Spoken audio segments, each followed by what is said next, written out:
আসসালামু আলাইকুম। এইরকম ক্যানগুলো আমরা অনেকেই ফেলে দিই। তো আজকে এটাকে মেকওভার করব। তো সেই জন্য আমি এখানে একটা স্প্রে পেইন্ট নিয়েছি। আপনারা চাইলে অ্যাক্রিলিক পেইন্ট দিয়েও করতে পারেন। এই স্প্রে পেইন্টগুলো একটু সমস্যা, এগুলো সাথে সাথেই লেগে যায় না, 2-3 বারে দিতে হয়। একবার ড্রাই হয়ে গেলে তারপর আবার এটার মধ্যে স্প্রে করতে হয়। রোদ্রের মধ্যে স্প্রে করলে বেশি ভালো হয়। 20 মিনিট পর পর স্প্রে করলে এই কাজটা আপনি একদিনেই করতে পারবেন। এখানে কিছু আমি উডেন কফি স্টিক নিয়ে নিয়েছি। আপনারা চাইলে আইসক্রিম স্টিক বা টুথপিক দিয়েও করতে পারেন। একটা টিপস দিয়ে দেই, টুথপিকের স্টিক দিয়ে করলে ছোট ছোট কিছু পুঁতি 2 সেট দিয়ে দিতে পারবেন, সেক্ষেত্রে আরো সুন্দর হবে, একটা গর্জিয়াস লুক ক্রিয়েট হবে।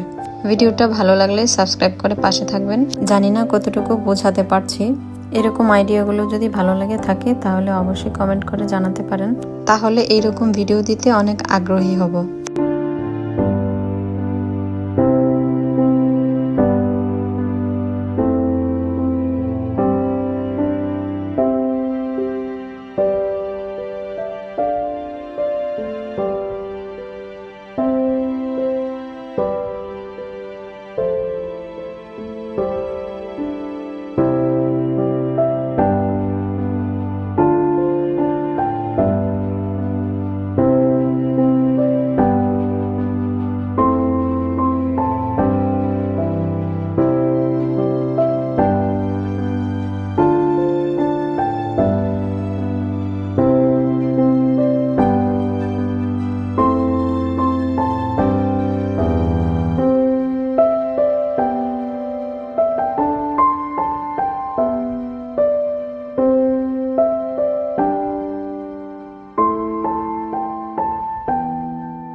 তো কেমন লাগলো আমার আজকের আইডিয়াটা?